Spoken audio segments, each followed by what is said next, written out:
So just as a refresher, what was the derivative with respect to x of e to the x? You want to remember what that is?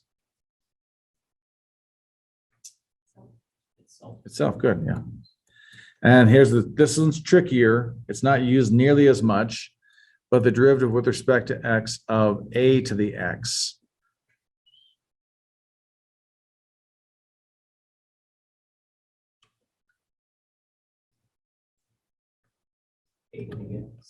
It is a to the x times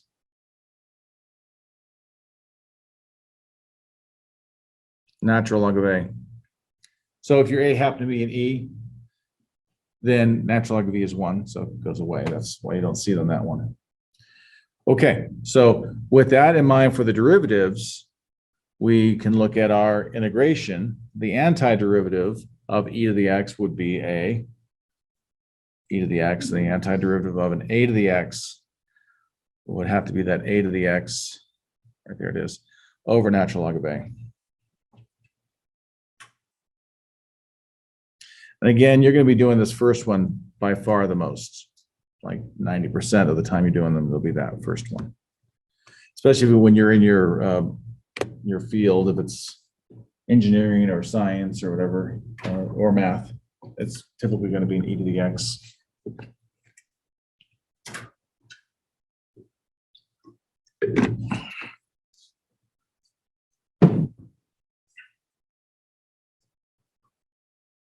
Okay, let's go ahead and look at our first example. Find the antiderivative of the exponential function e to the negative x. So we want to do the integral of e to the negative x dx.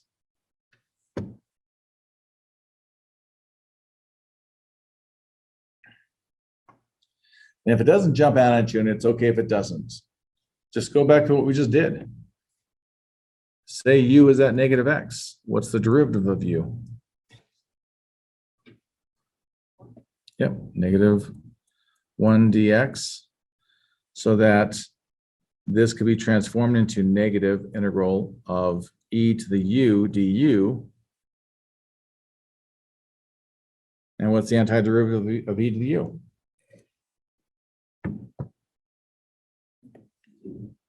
It's e to the u. Got the negative out front, e to the u plus c.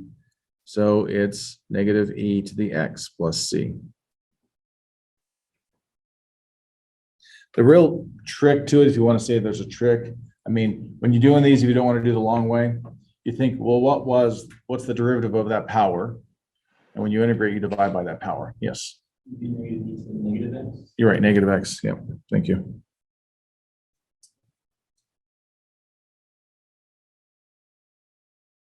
So when you're doing it, you look at in the integration process, you're going to divide by whatever the derivative of the power was. Here, divided by negative 1 is still like the same as multiplying by negative 1.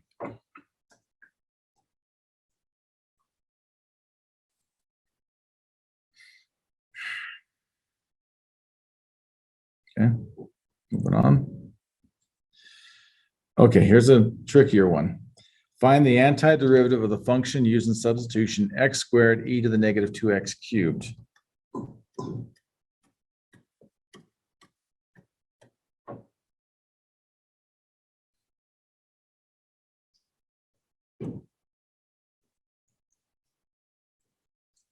So what was our u?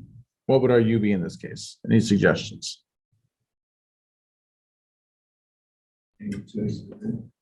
Negative 2x cubed and the du?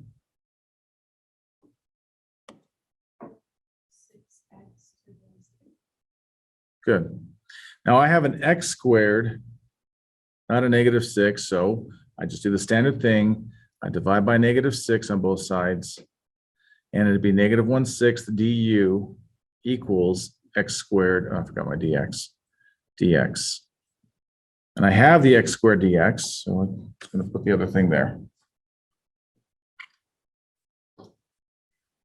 And this becomes negative 1/6 integral of e to the u du.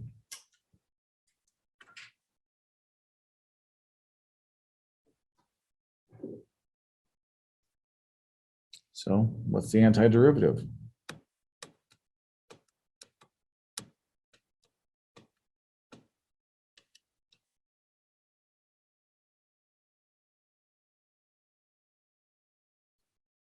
What's the antiderivative of e to the u? What's that? E to the u, yeah. So it's negative 1/6 e to the u plus c, or negative 1/6 e to the negative 2x cubed plus c, and that's it.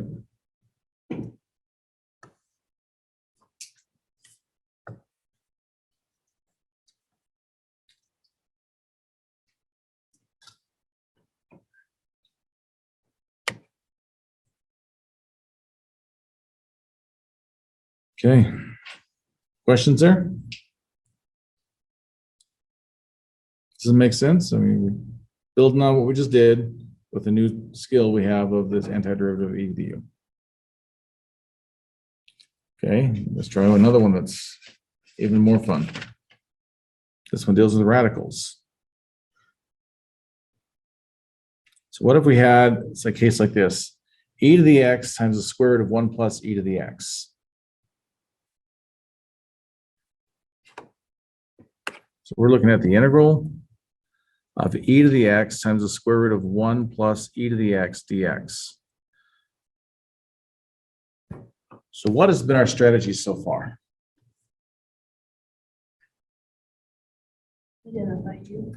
Okay, so good. Identify the u. What is the u in this case?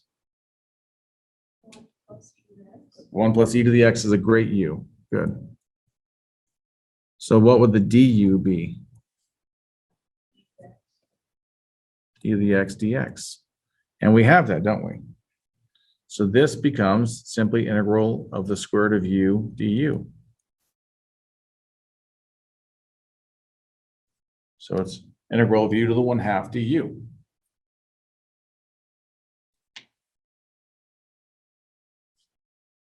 Now what's the antiderivative of that? Is it just a power rule situation?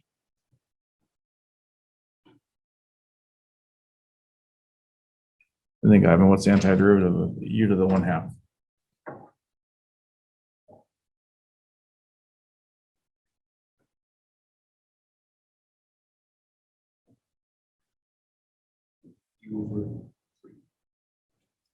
Right, close. That will happen, yes. But what's our power now? Power is 1/2. So we're going to do what to that power?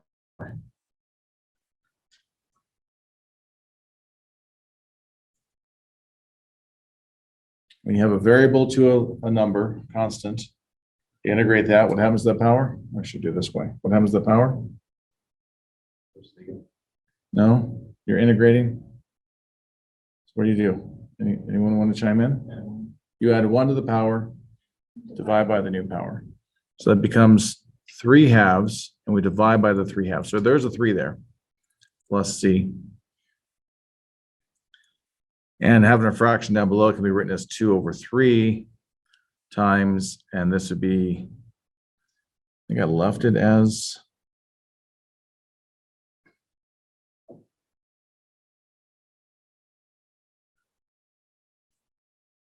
what number is this? This is 3. I left it as 3/2. As u to the 3/2 plus c. So what was u? 1 plus e to the x to the 3/2 plus c.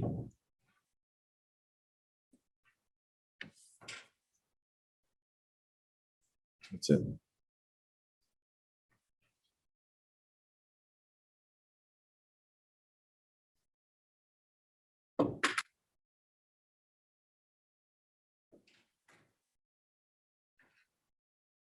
Any questions? No? Okay. Everyone's silent. Let's keep moving. Why don't you try the next one? We have e to the x times 3e to the x minus 2 squared. And what we're looking for is the integral of e to the x times 3e to the x minus 2 squared dx. And feel free to talk to each other. Doesn't have to be sustained silent report.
Don't have anything. What would you pick for you? EDX minus 2. The stuff inside the square. 3 EDX minus 2. If you're not sure, just try something and then go forward and see if that helps out. I mean, the idea is that when we take a derivative, that this e to the x is going to be tagged along with that dx. So if we say u equals 3 e to the x minus 2, what's the du? 3 e to the x dx. And we have the e to the x dx, we don't have the 3, so I will just divide both sides by the 3. So 1/3 du equals e to the x dx. So now we can transform the whole thing into a 1/3 integral u squared du. Yeah, no? And what's that antiderivative? Yeah. So we have the 1/3 times u cubed over 3. We add 1 to the power, divide by the new power, plus c. So that's going to be a 9 down below. It's going to be, what was u? 3 e to the x minus 2. It'll be cubed all over 9 plus c. That's it.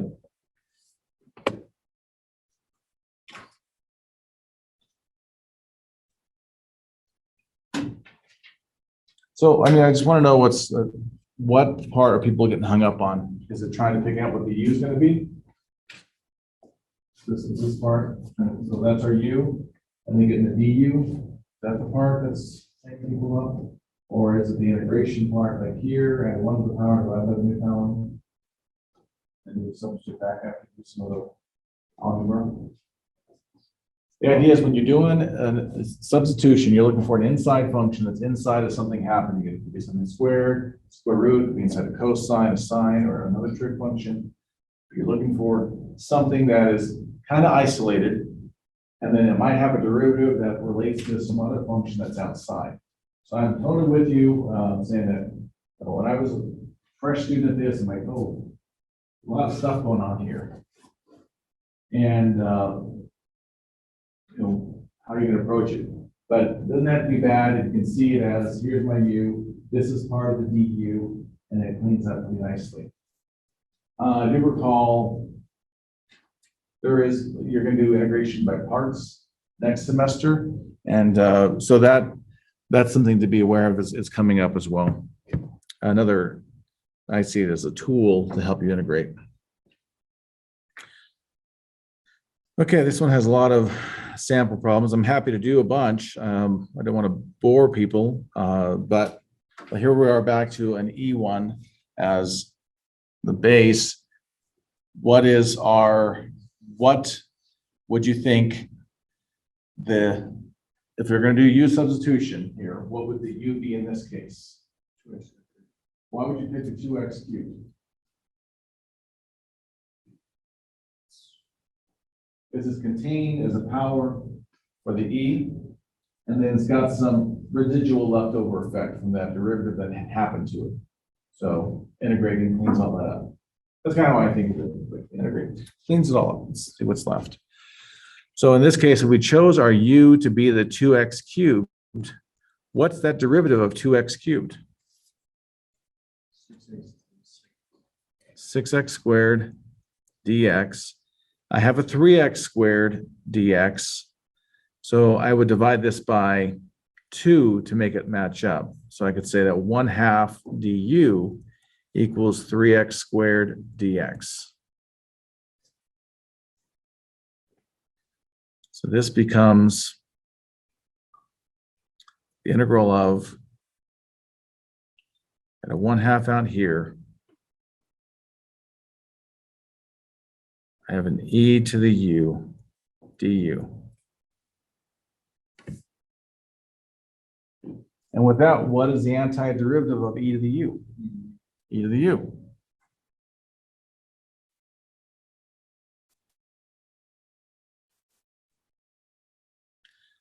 So our u is 2x cubed.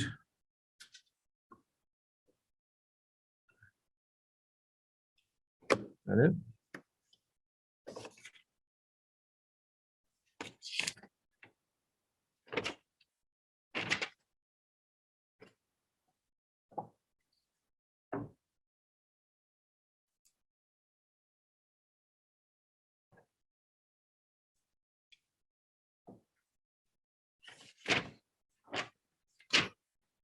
Okay.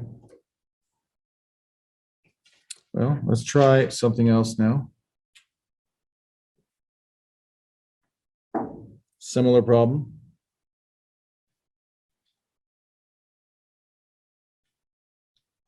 Go ahead and do it. I'll give you 3 minutes. Find the u. See what you think the u would be. And then do the du and see if the primary components of that exists outside of the e.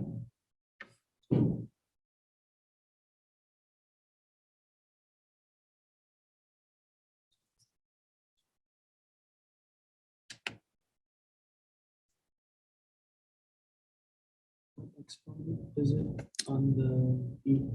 It is x to the 4th. Okay.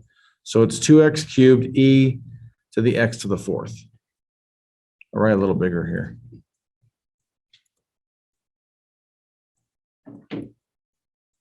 My daughter brings me her homework. Hey, can you help me with the homework? And they shrink it down so small. I think I complained about them before. When I say it, it's like literally a size 2 or 3 font. And I'm like, I'm sorry, Nora. Can we turn this more lights on? Because it's admit I probably need glasses now. But.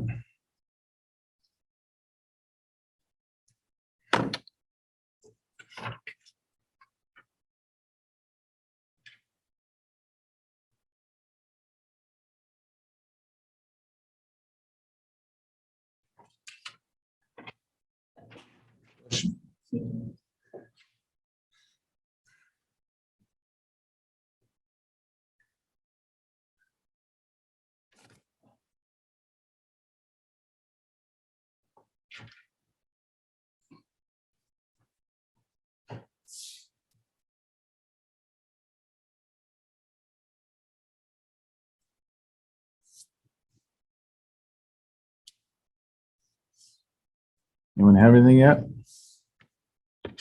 What did you get for u? Good. How about du? 4x to the 3rd dx. Very good. I have a 2x to the cube dx. So to make it match up, what are we going to do? Divide by 2. Good. So 1/2 du equals 2x cubed dx. So now we can make things line up.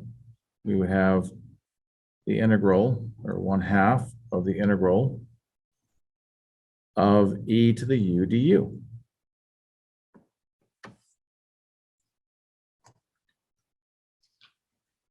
What's that going to be?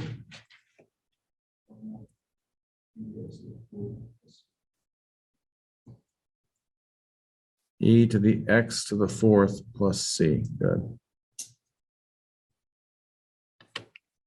It's really interesting about the e to the x. And I think I mentioned this to you a while ago. Like the derivatives, that the derivative e to the x, and so on. It was something like x to 100 may think it has all kinds of power, and it showed like Thanos with the infinity gauntlet, or all the infinity, right? And it says something like, but I have e to the x. So you can never destroy e to the x.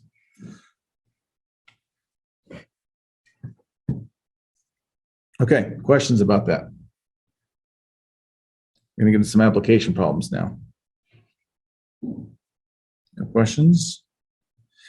Yeah, I thought these are kind of weird, but we're going to do them anyway. The price demand equation for a particular brand of toothpaste at a supermarket chain when the demand is 50 tubes per week, then they charge $2.35 per tube. Given the marginal price demand function P prime of X for X number of tubes is given by P prime of X is negative 0.015 e to the negative 0.01 X. So we're going to go ahead and figure out, and there's a second part to this. If the supermarket chain sells 100 tubes per week, what price should be set? So we will have to calculate after we get this, plug in 100 and see what it should be. So our goal is we're going to integrate negative 0.015 e to the negative 0.01 x dx.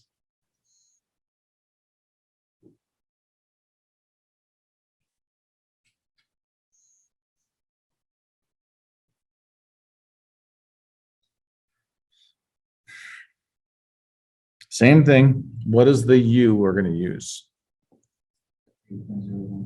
So look at the power of the e. That's correct. So negative 0.01 x is our u, and our du would be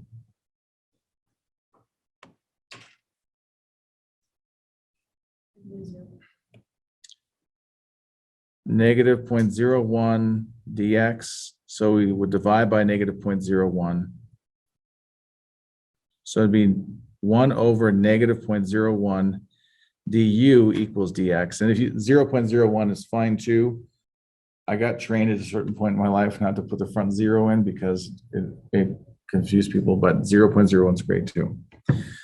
So when we put this together, what I did for this is I just put this negative 0.015 out front. And I realize I'm dividing everything by a negative 0.01 before I do the integration, e to the u du.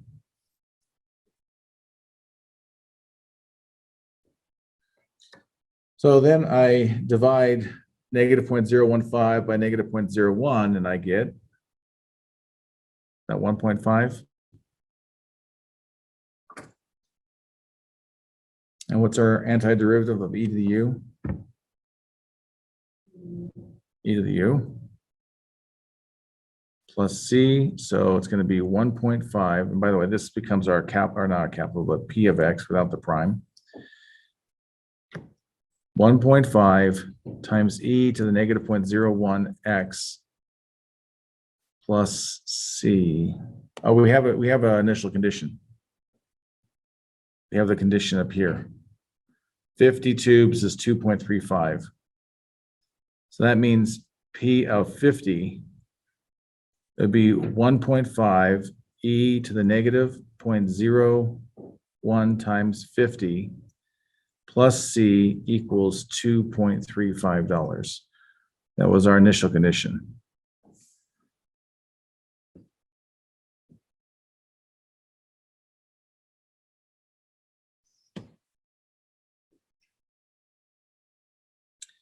So our C equals this 2.35 minus the 1.5 e to the negative 0.0. I think I did multiply at that point. I'd move it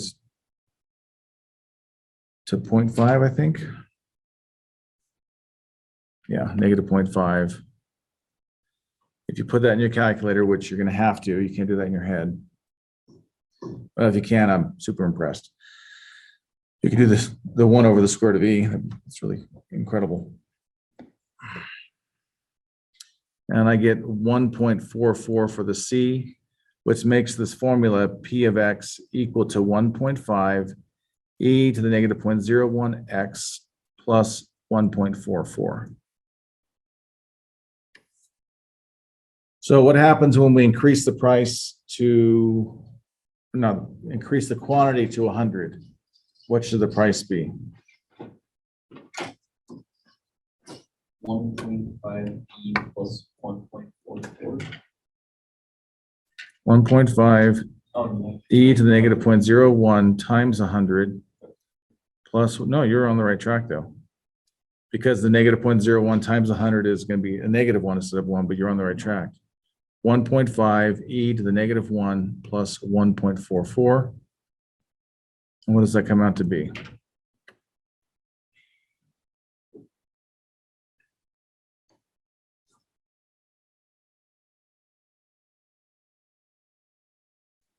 I get $1.99. So let me read that part of the problem again. It says, the supermarket chain sells 100 tubes. What price should it set? To me, it's more like the price drives the number you sell. So by lowering the price to $1.99, you're going to sell more tubes of toothpaste. So this type of problem could be something where they chart data over a period of time, and they may play with the price to see, okay, what are we selling at this price and this price and this price? And then you can look and see several different regression models, and you can say, is it linear? Is it exponential? Is it quadratic, cubic, whatever? And you find which one has the best R value, which means it fits closely. And then you can run that model and then integrate. What's interesting though is if you look at the profit margin on an item times the number of items will give you the maximum profit they're going to get. So sometimes, just selling more isn't always the best thing because if your profit's too low. Okay. I'm not a business person, so I'll just fake it. I did see Wall Street 1 and 2. Ha ha ha. Evaluating a definite integral involving an exponential function. Okay. I feel like we've seen a lot of these, so I'm happy to skip it if this is getting tedious to you, or we can still do it. We will. A lot of examples from this section still. But I do want to get to the next one for sure today. So integrals involving logarithmic functions. So let's do a few more of these, and I may pick some out. But I want to get to the next one and so I can give you the best joke ever. So what would you do for this one? What's the u here? 1 minus x. So we'd have the integral of e to, oh, I forgot my du. Du equals what? What's the derivative of 1 minus x? 1. Negative 1. Negative 1, good. Negative 1 times dx. So negative du would be the dx. So we got to throw a negative in here. And then we'd have e to the u du. We've got to change those limits as well. So what is u of 1? That's going to be 1 minus 1, which is 0. 1 minus 2, which is negative 1. So our limits go from 0 to negative 1. Now, if that bothers you, there is a negative out in front, so we could swap the limits of integration and drop the negative, but it'll work itself out in the end anyway. Now, we don't have to go back to the other u, whatever u, we don't have to substitute back because we changed our limits. So that's just going to be negative e to the u from 0 to negative 1.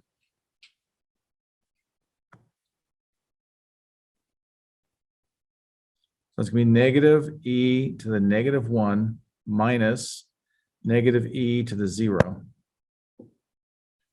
So it's negative 1 over e plus e to the 0 is 1.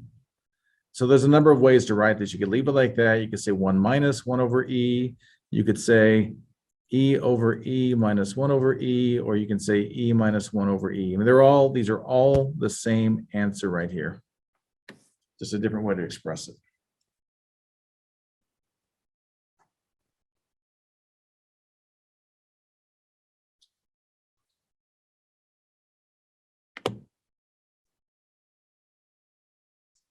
Okay, unless you want to see it, I'm going to skip this next one. And then go on to see this. Oh, here's another word problem. Suppose the rate of growth of a bacteria in a petri dish is given by q of t plus 3 to the t, where t is given in hours and q of t is given in thousands of bacteria per hour. So when I was working this one, I had to reset it to where that says it starts at 10,000, but this is in thousands. So a time equals 0. We'd say that capital Q of t is what they're using is going to be, well, capital Q of 0 is going to be 10. I had to rework it that way to match with what they're saying. So just be careful when you're doing the homework with that. Anyway, and then here they're using capital Q for the antiderivative, little q for the derivative. That gives the number of bacteria. Find a function Q of T that gives the number of bacteria in the petri dish anytime H, how many bacteria are there in the dish after 2 hours? So we have an initial problem, and then we're going to find out in 2 hours what happens. So we have the integral of Q of T dt is what we're after. So we're looking at the integral of 3 to the T dt. Now I think this is important because we haven't done one that's an exponential that's not base E. We've done the base E to death now, I think, but now we're doing one that's not a base E. So that antiderivative is what?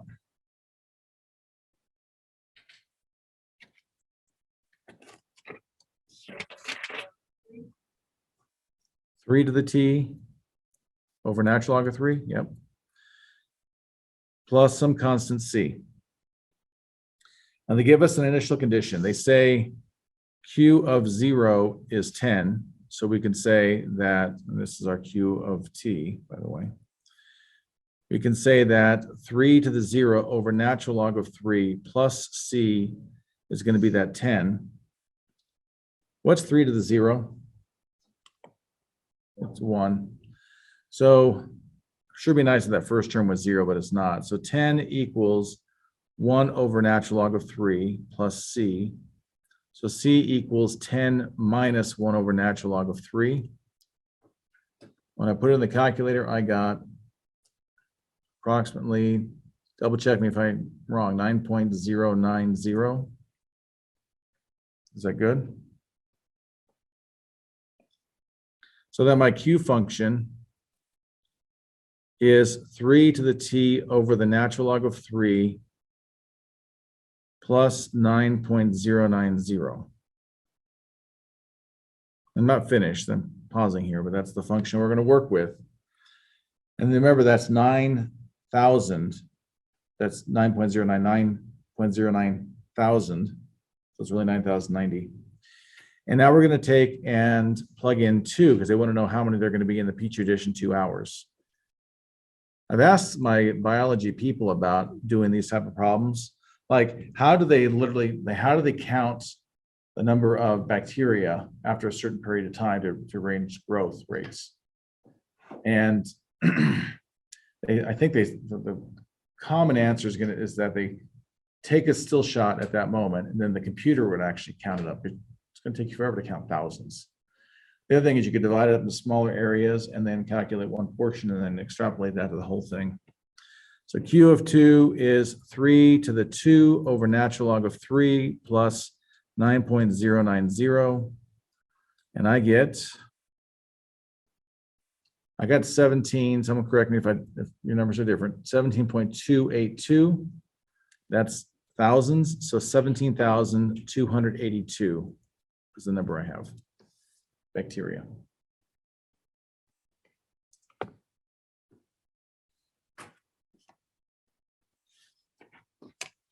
It'd be interesting to model like the same type of thing like with COVID. It behaves different than bacteria, I believe. Not a biologist though. But the growth rate of the virus in a community.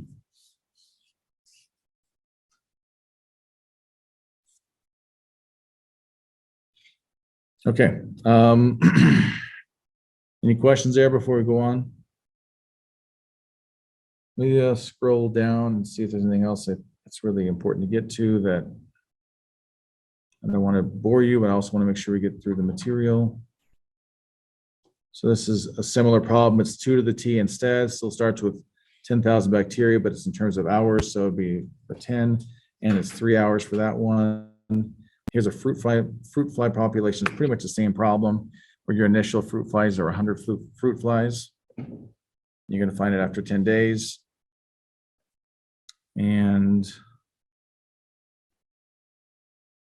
okay, I do want to do this one here. So evaluate the definite integral using the substitution integral from 1 to 2 of e to the 1 over x x squared dx. When I first saw this, I started thinking, oh my gosh, are we ready for this? And do we have the tools? And we actually do, and we don't need to panic about it. I mean, I had that small little panic inside me, like, oh no. So I would again say u equals 1 over x. And if you did that, I mean, that's like saying x to the negative 1. If that's the case, what's your du?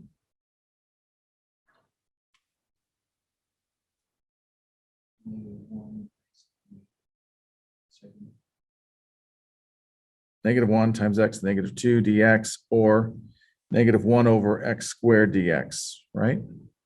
And we have most of that right here, the x squared dx, x squared being in the denominator. Don't have the negative, so we could say negative du equals 1 over x squared dx. And so now it goes straight forward like we've done it a dozen times at this point. It's 1 over x, so u of 1 over 1 is 1, u of 1 over 2 is 1/2, and it's e to the u du. We got the negative out front. But that was kind of what gave me that first concern, like, oh no, this x squared, what's going to happen with this? But it was just, that's the derivative of the power of the e. So just finish it off, negative what? What's the antiderivative of e to the u? E to the u from 1 to 1/2. So it's going to be negative e to the 1/2 minus negative e to the 1. So you end up with negative e to the 1/2 plus e, or e minus e to the 1/2.